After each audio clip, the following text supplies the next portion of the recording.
السلام علیکم ورحمۃ اللہ وبرکاتہ۔ محترم عزیز طلبہ، عربک ڈپلومہ کورس کا ہم آغاز کرتے ہیں۔ یہ کتاب جو آپ کی نظروں کے سامنے ہے، اس کا نام ہے دروس اللغۃ العربیہ لغیر الناطقین بہا۔ عربی زبان کے وہ دروس، وہ لیسن، سبق ان احباب کے لیے ہیں جو عربی زبان کے جانکار نہیں ہیں یا عربی زبان بولنا نہیں جانتے۔ یہ جو کتاب آپ کی نظروں کے سامنے ہے، یہ مدینہ یونیورسٹی کے نصاب تعلیم میں شامل ہے۔ اس کے لکھنے والے دکتور فا عبد الرحیم ہیں، جو وہاں کے استاد الکرسی یا یوں سمجھیں کہ ایک پروفیسر رہ چکے ہیں عربک لینگویج کے۔ یہ ہندوستان کے رہنے والے ہیں دراصل میں، اور انہوں نے پی ایچ ڈی کی ہے عربک لینگویج میں، اور کافی ان کی عربی زبان میں خدمات رہی ہے۔ جو ابتدا کے طلبہ ہیں ان کے لیے یہ سلیبس انہی کا جو تیار کردہ ہے، یہ مدینہ یونیورسٹی میں پڑھایا جاتا ہے۔ بڑھتے ہیں پہلے سبق کی طرف۔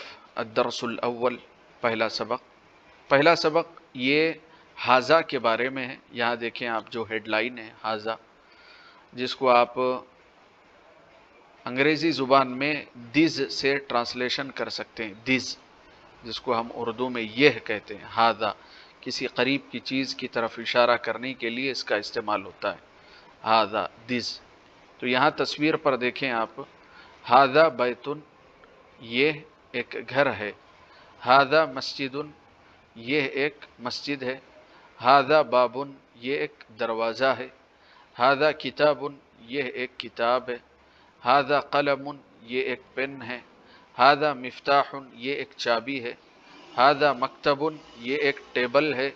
ھذا سریر، یہ ایک بیڈ ہے۔ ھذا کرسی، یہ ایک چیئر ہے۔ کرسی کا لفظ اردو زبان میں بھی کرسی کے طور پر ہی استعمال ہوتا ہے، اور عربی زبان میں چیئر، اسی کو کرسی کہتے ہیں۔ اور قرآن میں مشہور آیت بھی ہے، آیت الکرسی، جس کو ہم کہتے ہیں اللہ لا الہ الا هو الحی القیوم۔ ما ھذا، کہ یہ کیا ہے۔ ما ھذا، ھذا بیت، یہ کیا ہے، یہ گھر ہے۔ اھذا بیت، کیا یہ ایک گھر ہے۔ جو حمزہ استفہامیہ ہے، یہ سوال کے لیے استعمال ہوتا ہے، کیا۔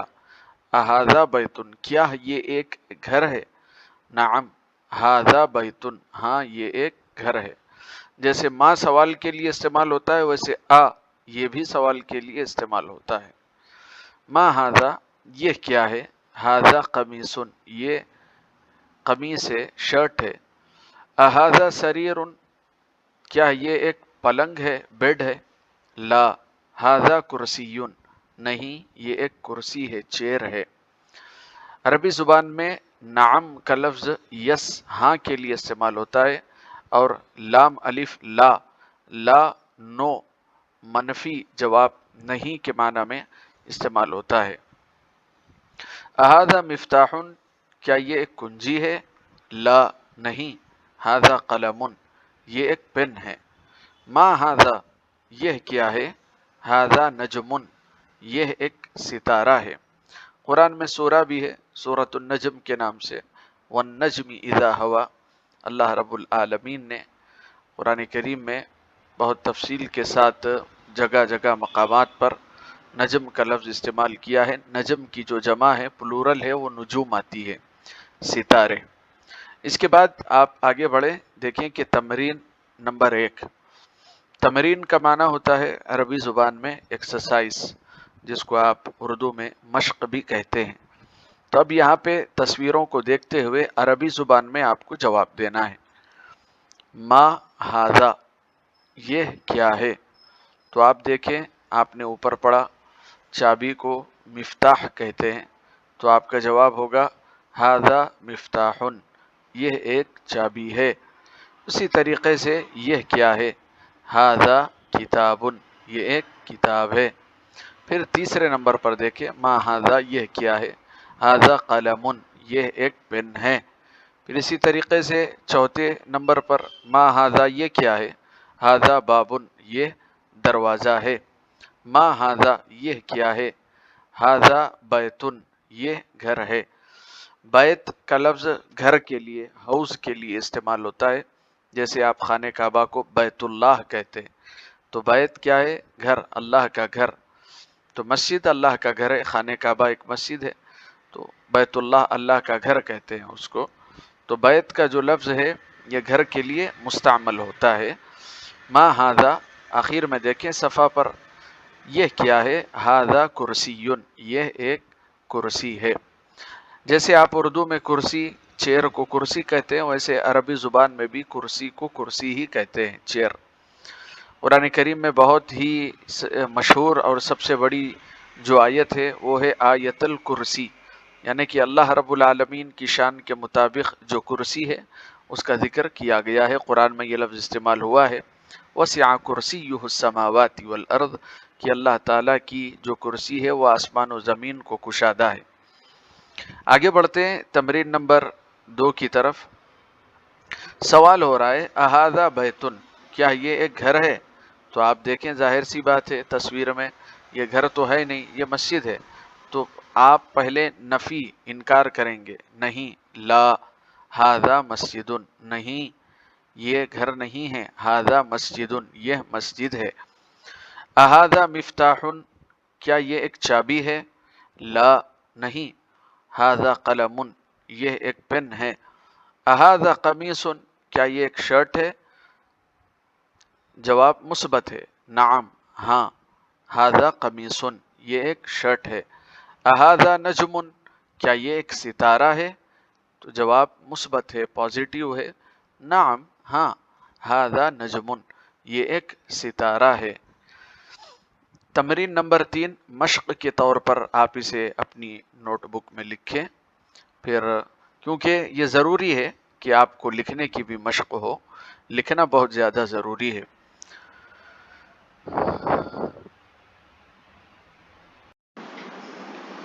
عزیز طلبہ، ہم نے آپ کو کہا تھا کہ ایکسرسائز نمبر 3 آپ کو مکمل کرنی ہے۔ چلیے اس کا طریقہ کار کیا ہوگا، تھوڑا سا آپ کو، چونکہ آپ پہلے مرحلے میں ہیں تو میں آپ کو بورڈ پر لکھ کر کے سمجھا دیتا ہوں کہ آپ کو کیسے لکھنا ہے۔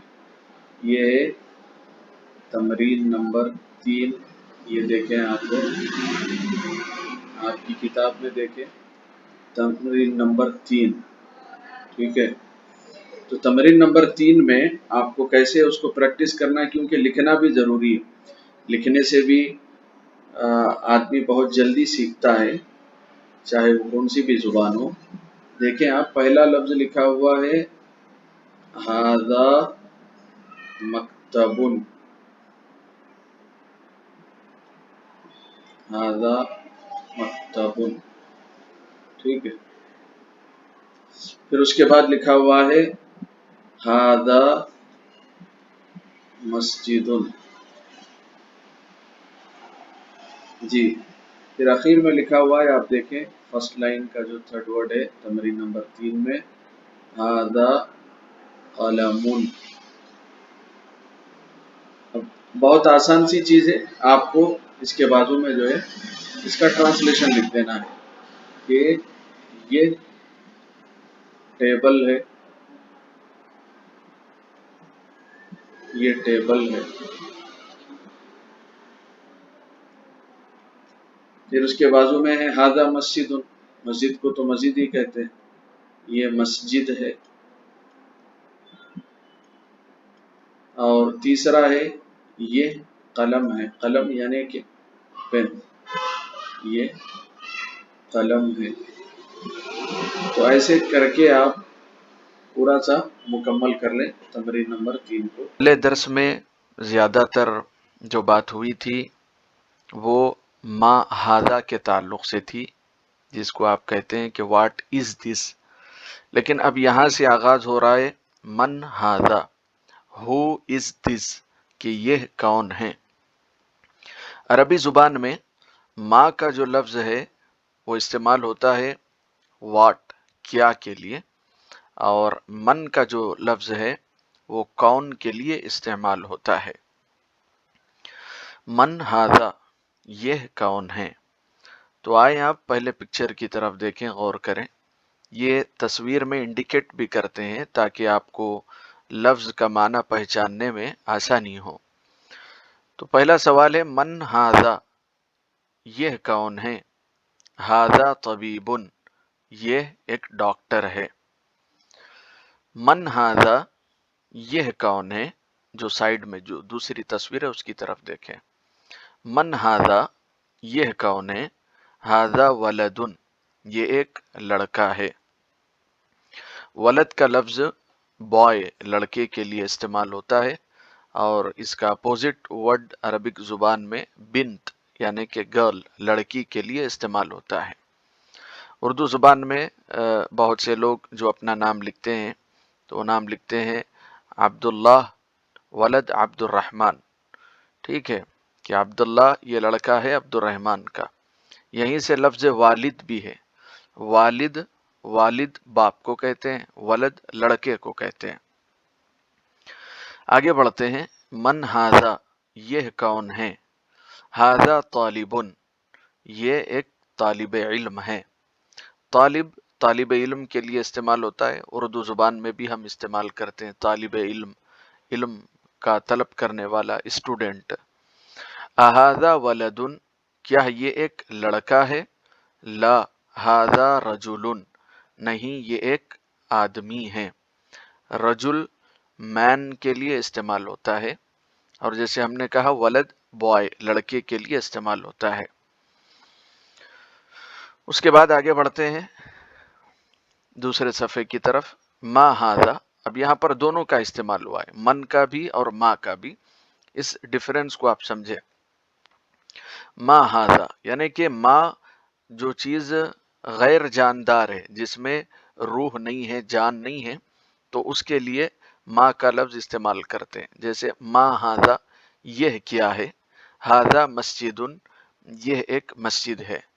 من ہاذا، یہ کون ہے؟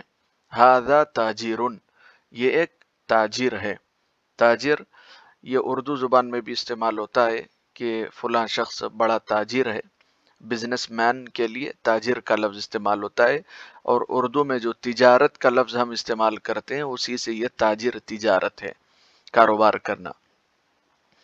ہاذا کلبن، یہ کتا ہے۔ اہذا کلبن، کیا یہ ایک کتا ہے؟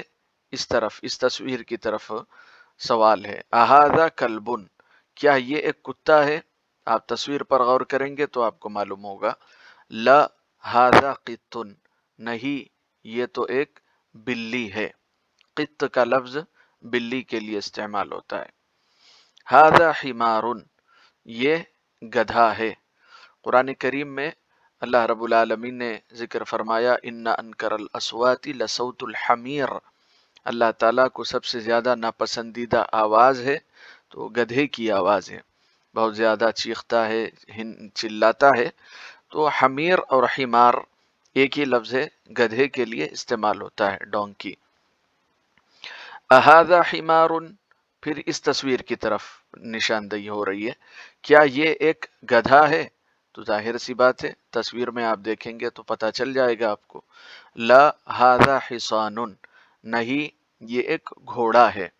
عام طور سے عربی زبان میں فرسن کا لفظ استعمال ہوتا ہے، اور اسی طریقے سے ایک اور لفظ بھی ہے گھوڑے کے لیے، اللہ رب العالمین نے قرآن میں استعمال کیا ہے، والخیل والبغال والحمیر لترکبوها وزینہ۔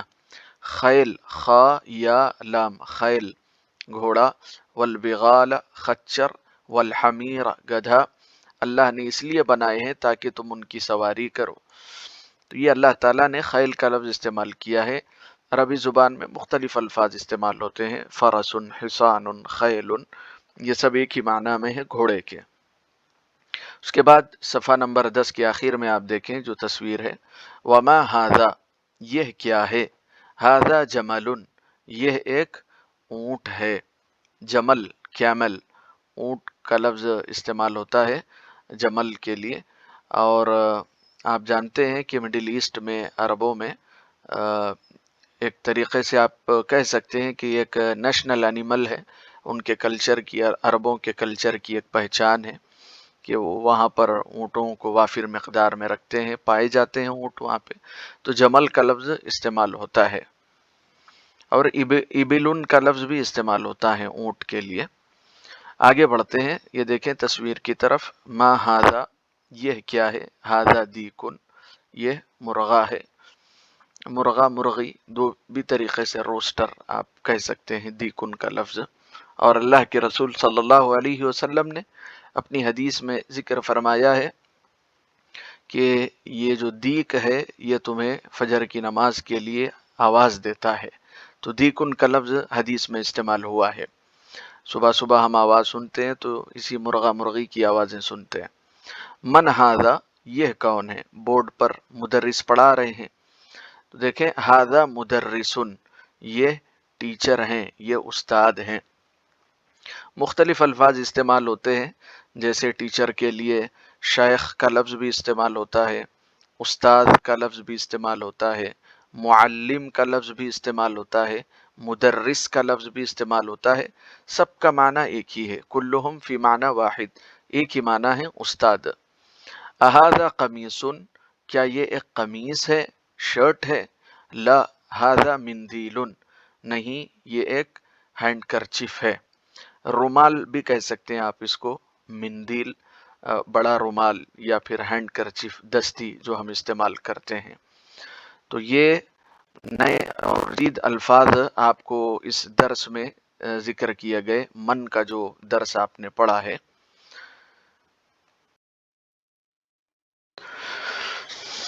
لیسن نمبر 1 جیسے ہی آپ کا ختم ہوا تو آپ دیکھیں گے کہ وہاں پر تمرین موجود ہے، تو ایسے تمرین، یہ فرسٹ لیسن کی لاسٹ تمرین ہے، تو اس میں ہم نے آپ کو پیٹرن بتایا، اس سے پہلے جو تمرین گزری ہے اس میں آپ کو ایک طرف عربی کے جملے لکھنے ہیں اور دوسری طرف ان کا ترجمہ لکھنا ہے۔ لیکن اب میں آپ کو اس تمرین کے اندر جو آپ کتاب کی طرف نظر رکھیں تو آپ کو معلوم ہو جائے گا کہ اس میں جو سب سے زیادہ اہم الفاظ ہے وہ اس درس میں استعمال ہوئے وہ جانوروں کے نام ہیں، تو آپ ایک ترتیب کے ساتھ ان اینیملز کے ناموں کو یاد رکھیں۔ جیسے ایک لفظ استعمال ہوا تھا آپ کے درس میں کلبن کا، ٹھیک ہے، اور اسی طریقے سے ایک اور لفظ استعمال ہوا تھا جملن کا، جملن، اور اسی طریقے سے ایک اور لفظ استعمال ہوا تھا حصان، جو ہم نے آپ کو اس کے مترادف الفاظ بھی بتائے، اور اسی طریقے سے ایک اور لفظ استعمال ہوا آپ کے درس میں قطن۔ یہ قاعدہ میں آپ کو آگے بتاؤں گا کہ لاسٹ میں ہم ڈبل جو پیش ہے وہ کیوں دے رہے ہیں۔ کلبن کا معنی ہوا کتا، ایک ترتیب سے آپ اینیملز کے نام یاد رکھیں۔ جملن کا معنی ہوا اونٹ، اور حصان کا معنی ہوا گھوڑا۔ میں نے تفصیل سے سمجھایا کہ گھوڑے کے لیے الگ الفاظ ہیں۔ قطن یہ بلی کے معنی میں استعمال ہوتا ہے، اور اسی طریقے سے اور بھی لفظ استعمال ہوئے ہیں، جیسے دیکن کا لفظ استعمال ہوا، دیکن یہ مرغی کے لیے استعمال ہوتا ہے، مرغا مرغی جو بھی کہیں، جیسے ہم نے مثال کے ذریعے سے بھی سمجھایا۔ اور جو نیو ورڈز ہے اس میں سے ایک، اب تک تو ہم نے اینیملز کے نام بتائے ہیں آپ کو، یہ ایک نیو ورڈ ہے جو اردو میں بھی استعمال ہوتا ہے، حکیم، طبیب، ڈاکٹر، طبیبن، یعنی کہ ڈاکٹر، علاج معالجہ کرنے والے۔ آپ کو تمرین لکھنے میں بڑی آسانی ہوگی جب آپ ان الفاظ کو بائی ہارٹ کر لیں گے، یاد کریں گے، ورنہ پھر بہت مشکل ہوگی۔